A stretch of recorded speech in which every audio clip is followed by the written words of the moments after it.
"Grandpa, I need help. Please. Someone help. Please save us." In desperation, I contacted my grandfather. The useless me and my brother with developmental disabilities are no longer needed. My brother and I grew up always being compared to our sister, who was considered a genius. Unable to recover from the shock of being disowned by our parents, our grandfather gave us a loving embrace. "You've done well. There's nothing to worry about now." Grandfather's gentle warmth and my brother's smile supported me. At that moment, I couldn't hold back my tears. My name is Nola. I'm 22 years old and currently working at a company. I have a family full of unique individuals' parents, a sister, and a brother, but unfortunately, that uniqueness sometimes takes a negative turn. This is an episode about our family. During our childhood, we siblings got along very well, rarely fought, and always played together. My sister Viola is 2 years older than me, and my brother Howell is 2 years younger. When my sister was in elementary school, she started to be regarded as a genius. Feeling that she was different from other children, our parents had her take an IQ test, where she recorded a surprising IQ of 150. From that day on, especially our parents' attitudes changed drastically. "Your sister Viola is wonderful. She's sure to become a politician or a top executive in the future," my mother proudly said, and my father also responded with a vulgar laugh. "Exactly. At the least, she'll definitely become a millionaire." Our parents were ordinary and showed equal love to all 3 children. But once my sister was deemed a genius, their attitudes completely changed. They began to excessively favor my sister. Meals were tailored to her preferences, and she was the only one taken out. Everything was given to my sister, allowing her a prosperous life. Meanwhile, my brother and I were mostly neglected. Even during holiday trips, we were left at home. Common sense seemed to have vanished. At that time, we were in the lower grades of elementary school. I was in the 4th grade, and my brother was in the 2nd grade. Despite this, our parents only took our sister, who was in 6th grade, on trips. "It's natural since your sister will support us in the future. We shouldn't waste money," our parents argued. However, leaving 2 young children behind for a trip should have been a problem. Although money was left for us, and we managed to buy meals from a deli, it was only natural to question why children had to go out at night to buy food from a deli. As a result, the police were notified, and our parents received a stern warning. It's a wonder we weren't taken into protective custody, but probably because we weren't particularly thin, locked up, or abused. It might have been something like being under observation. But please understand, even if it's not visible, children can receive terrible treatment from their parents. Emotional wounds are invisible.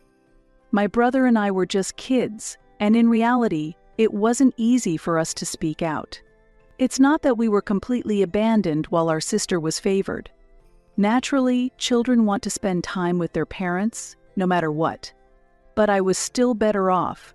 Though I felt dissatisfied with the hand-me-downs from my sister, they were still bearable. Overall, it's almost as if we were neglected. And to say it was still better indicates how much worse my brother was treated. When he was young, my brother often suddenly screamed and ran around, and was thought to be restless. Boys my age sometimes behaved similarly, but my brother was different. His language development was delayed. He often struggled to communicate effectively and frequently became frustrated. He was picky about food, and because only my sister's favorites were served, he often threw his meals on the floor. In elementary school, he would sometimes walk around during class and was unable to eat his lunch. Occasionally, he had troubles with his friends. In other words, my brother had developmental disabilities. However, slow growth didn't mean no growth. He had been growing slowly but surely, and with support from his teachers, his behavior at school gradually improved. Though still challenged in conversation, his ability to communicate was gradually improving. As a 4th grader, I felt relieved by my brother's progress and somehow managed our time alone at home. but our parents did not acknowledge our efforts. Constantly compared to our talented sister, my brother was often berated. Eventually, he heard words to the extent of "you should not have been born." Now, I understand that these are words no parent should ever direct at their child.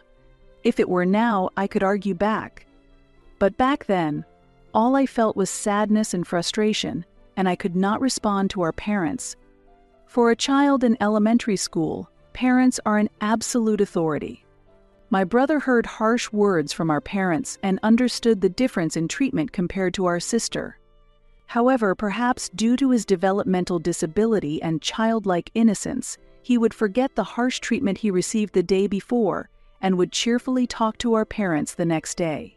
Such behavior made him very dear to me, yet our parents looked at him with strange eyes. They treated him coldly, squinting as if disgusted. No matter how my brother tried to engage with them, they continued to ignore him. The favoritism continued to be exclusively for my sister. On her birthday, our parents would take her out to dine. Me and Howell were at home alone, as usual. There was nothing special about our birthdays. I can't even remember when we last received a present. Naturally, only Viola received presents at Christmas. Howell and I didn't have a study desk, we studied on cardboard. I remember that cardboard breaking many times. Still, we managed to live because meals were provided, and we had a home.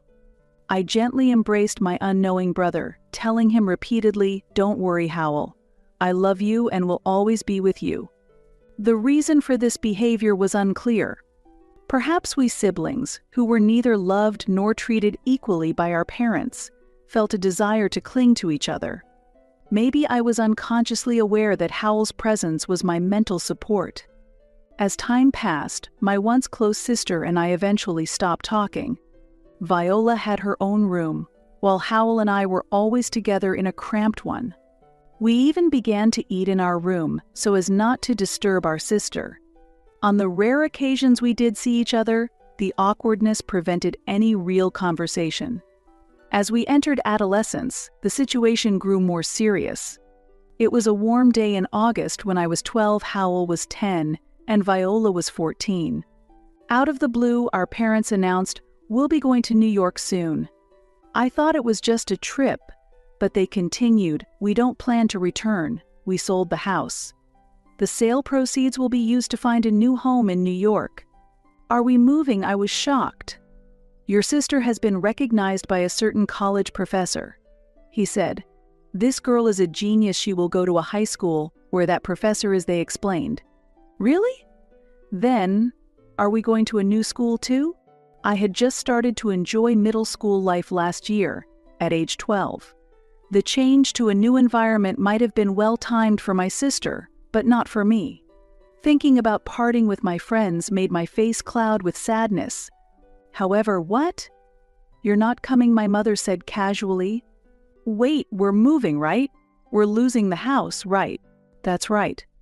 But you and Howell aren't coming with us." I couldn't keep up with my mother's words, and confusion spread. "So, what are we supposed to do?" My mother just shrugged. "I don't know, but you're old enough to figure it out on your own." "What? Dad, what's happening?" I looked at my father in shock, but he kept his eyes on the TV and answered, "Nothing special.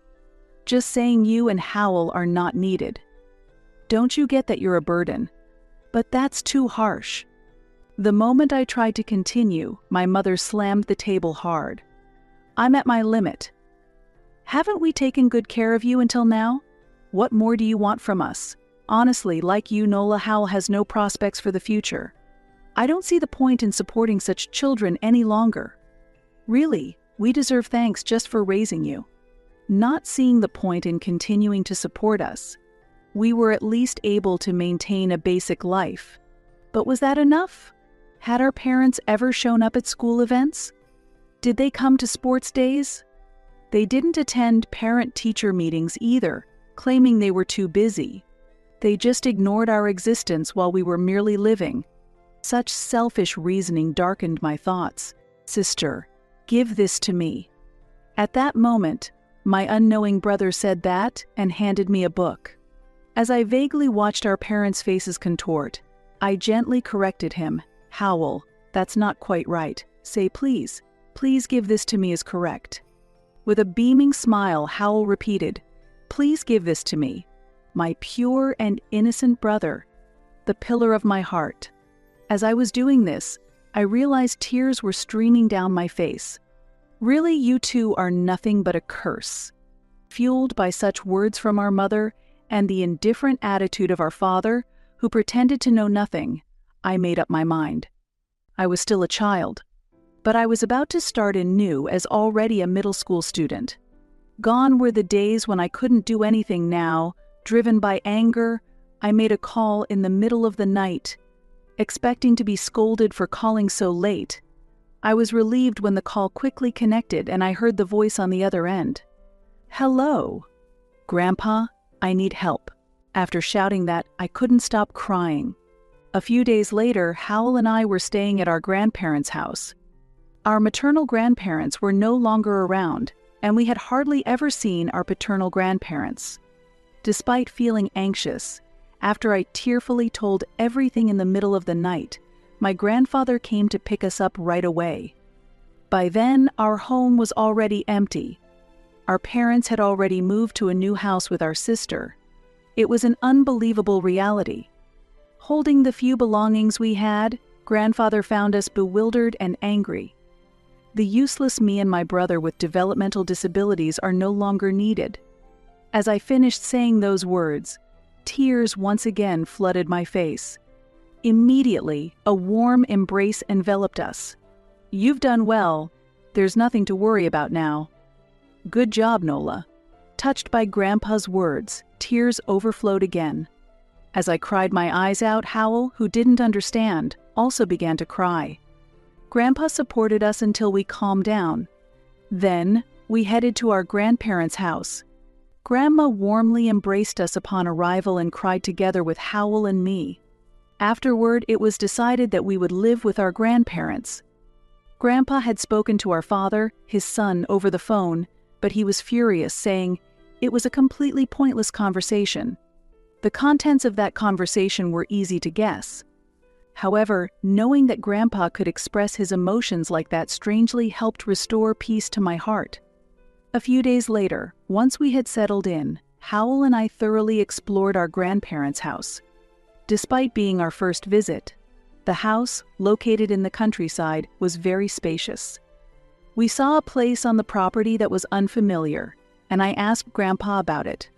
"Grandpa, what is that?" "That's a barrel for wine. Our family has been running a winery for generations." According to Grandpa, the house has been involved in wine making for a long time, but it is not particularly famous, and it doesn't bring in much income. Displeased with that fact, our father left home without taking over the family business. Since then, there has been almost no contact with our grandparents. Still, they welcomed us with smiles. I was just filled with gratitude for this welcome. I explained Howell's situation to our grandparents. Initially, they were surprised, but Grandpa began to speak. "Everyone is different, and that's what's good. I'm not perfect either, and I can't understand difficult things quickly. I've been told I was short-tempered, but I made it this far because of others' support. You and Howell are fine, just as they are," he encouraged us. Grandma joined in. "Let's take our time. Life is long, and there's absolutely no need to rush. It's lovely to be like children forever," she said, smiling and stroking our heads. The kindness of my grandparents and Howell's honest smile gently enveloped my heart. Tears of emotion overflowed multiple times. As a result, we transferred schools, but the rural school had fewer students, so we were able to fit in quickly. Although it was the countryside, the community was not closed off. The people were very warm. In that environment, Howell thrived, and I too experienced growth. Thanks to our grandparents taking care of Howell, I finally had some time to myself. Having been preoccupied with taking care of my brother before, I spent my newfound time catching up on my studies. Howell developed a particular interest in the winery and often went to watch our grandfather and the craftsmen at work. During that time, there were moments when I remembered our parents who had abandoned us and our sister from whom we were separated, but with the constant love from our grandparents, I hardly felt lonely and lived fulfilling days. Before I knew it, 10 years had passed. Having graduated from college at 22, I landed a job at a decent company and work near my grandparents' home. Howell, having graduated from high school, has been helping out with Grandpa's business. The grown-up Howell could now converse smoothly, and although he sometimes made outlandish remarks, they were trivial matters. Now 20, Howell was diligently studying to become a certified winemaking technician. Enthralled by the world of winemaking, Howell engaged in vigorous discussions about techniques and methods with Grandpa and other craftsmen nearly every day. Grandpa, who had aged significantly over the decade, came alive during these discussions. I was enjoying a stable and happy life, cherishing those days. However, a sudden event disrupted our tranquil life. The quiet of the morning was shattered by the cry of hello. Awakened by that voice, I hurried to the entrance while shaking off the sleepiness. "What do you want now?" I was fully awakened by Grandpa's shouting voice. The sight of who was standing there left me unable to hide my surprise. What? Could it be Dad, Mom? Yes, it was my parents who had reappeared after 10 years, changed so much they were barely recognizable. But when my mother said in surprise, "Oh, Nola, haven't you grown up a lot?" I was sure it was her. My father had lost so much weight that he was unrecognizable compared to his formerly chubby self. Mom's hair, once regularly maintained at the salon, was now disheveled and peppered with gray. She looked nothing like her old self without makeup, almost like a different person. "What happened to you both?" I asked. "It's good to see you. Nola, can I ask for help from you too?" "Support us," Mom said. "What do you mean?" I was puzzled. Then, Dad spoke. "We know everything. Your grandfather's winery, it seems to be making a profit lately. Is it true it's making $5 million a year? If so, this will be quick. I'll take over, so give us the money." So that was it. Grandpa's winery had recently increased its sales due to some innovations. It had finally reached millions in revenue. It was unclear where they had gotten their information, but it seemed my parents were after the money. Moreover, they shamelessly claimed they were the successors. This was unexpected. "You must be joking. Do you think making wine is that easy? What can a person who abandoned their own children do?"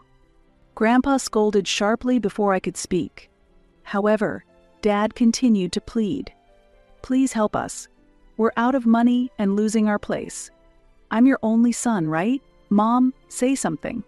Without me, how will this long-standing wine business continue? You plan to hand it over to strangers. Are you really out of money? What happened?"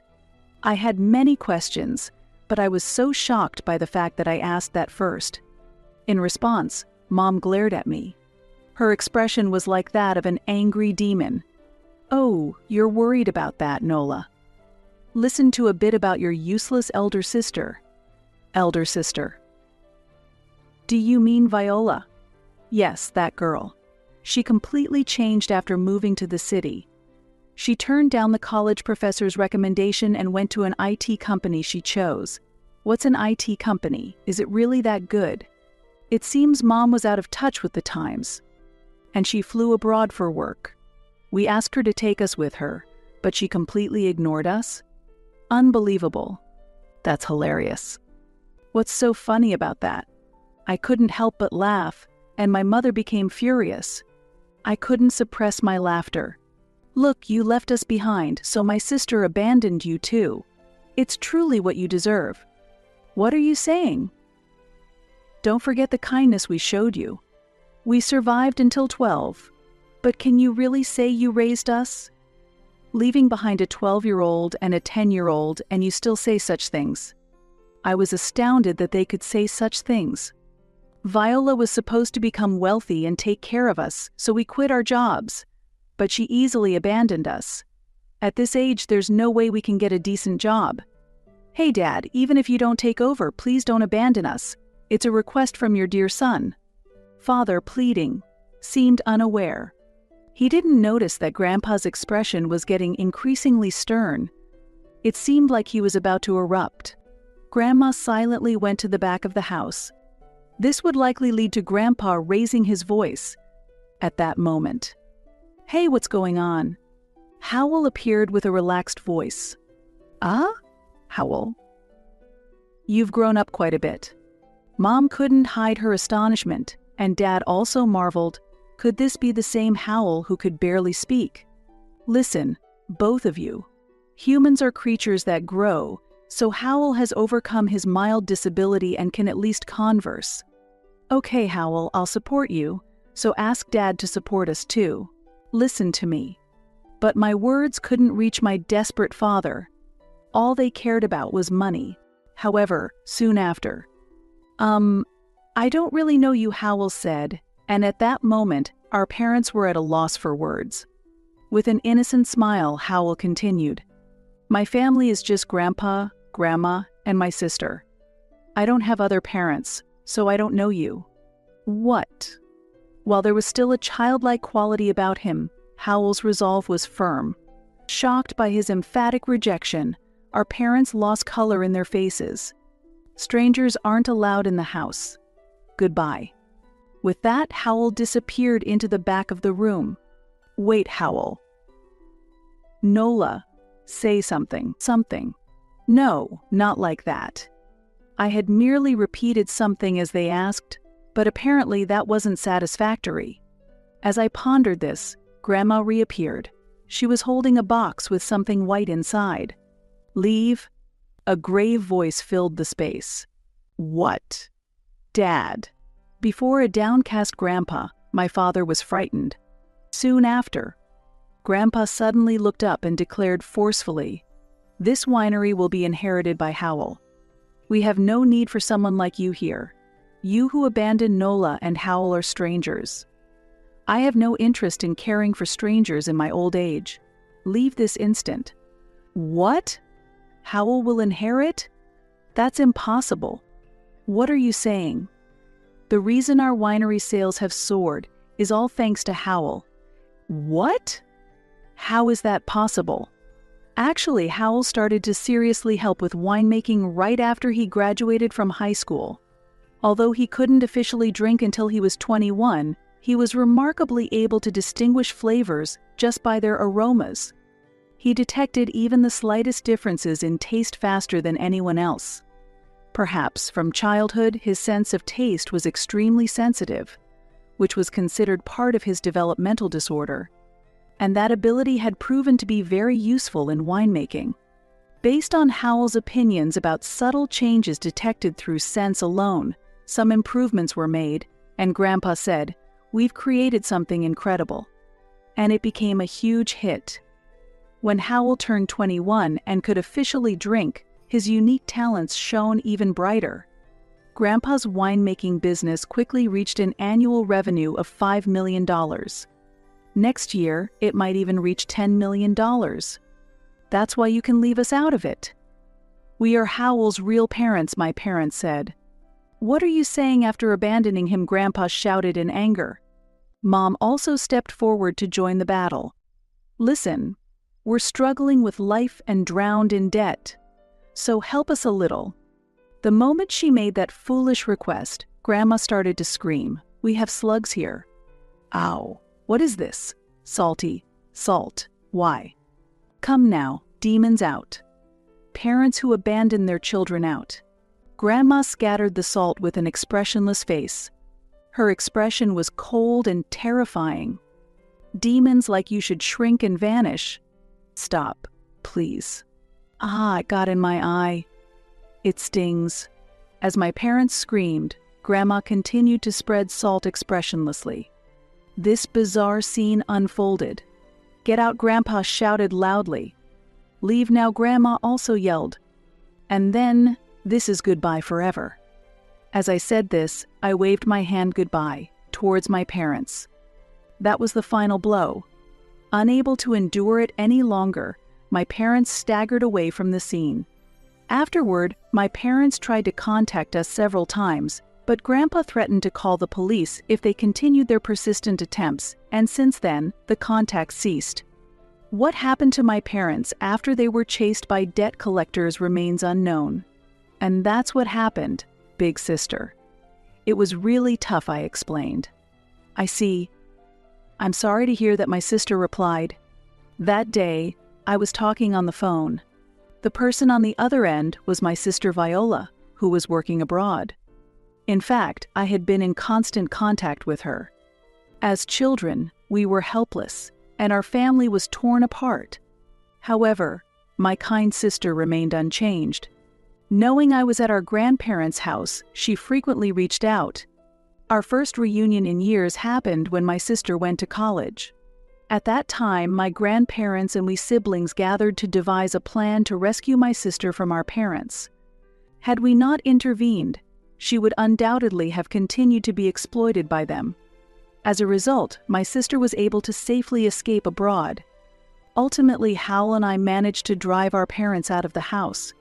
Finally, we 3 siblings were free from our parents' control.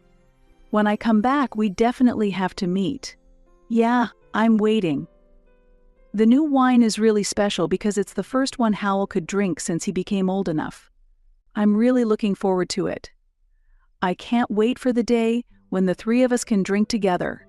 Saying this, I could feel my sister smiling on the other end of the phone, and I found myself smiling too.